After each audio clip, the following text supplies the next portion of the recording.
Welcome. Today we're doing a deep dive into how global business leaders are, well, actively trying to shape our future, not just reacting to it. We're unpacking a really significant document, the B20 Brazil Final Communique from 2024. Now, this isn't just some report gathering dust. Think of it more like a concrete roadmap. It's drafted by the business community side of the G20, and the big goal is inclusive growth for a sustainable future.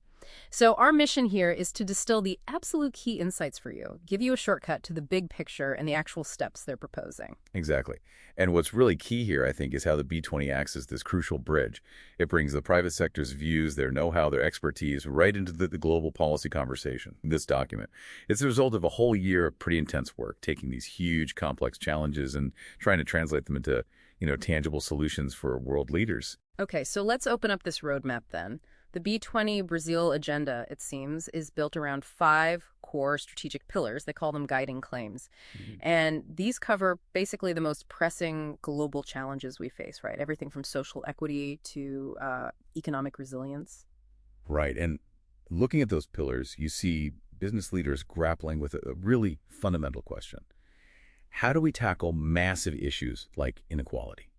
So that first guiding claim, promoting inclusive growth and combating hunger, poverty, and inequalities, it really hits that head on. It shows how linked these things are. And that focus on inclusion, it gets really sharp when you look at some of the data they highlight. It's quite sobering, actually. The World Inequality Report data point, for instance, it shows the top 10% of people globally hold, 76% of the wealth? Well, the bottom half, the poorest 50%, own just 2%. That's quite a gap.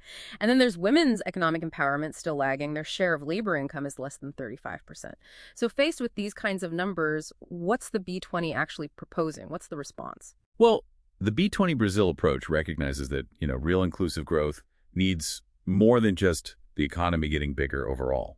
So their recommendations for this first pillar focus on a couple of key things. First, transforming global food systems. They're talking about promoting sustainable agriculture practices, things like agroecological methods, kind of farming with nature and precision agriculture, using tech smartly. Second, they really emphasize boosting economic empowerment for marginalized groups. And there's a special focus there on small and medium-sized businesses, MSMEs. The idea is improving their access to the right kind of financial resources, think impact investment, easier credit lines, that sort of thing. Okay, so inclusive growth is huge, obviously. But the communique covers more ground too, right? These other guiding claims. Oh, absolutely. They dive into other critical areas. Digital transformation, for one, also strengthening global trade and investment, and crucially, encouraging a just energy transition, tackling climate change fairly. Plus, building resilient, sustainable infrastructure. That's a wide scope. And presumably they have concrete steps for those too. Yes, exactly. For digital transformation, for example, they suggest harmonizing data rules across borders to help digital trade flow better. For trade, they're pushing to modernize the global rules, the multilateral system. It really shows they understand these issues aren't separate silos. They're all interconnected. You need solutions that work across different sectors. Makes sense. But, laying out recommendations is one thing. Making sure they actually stick, that they lead to real change, that's often the hard part. You're absolutely right.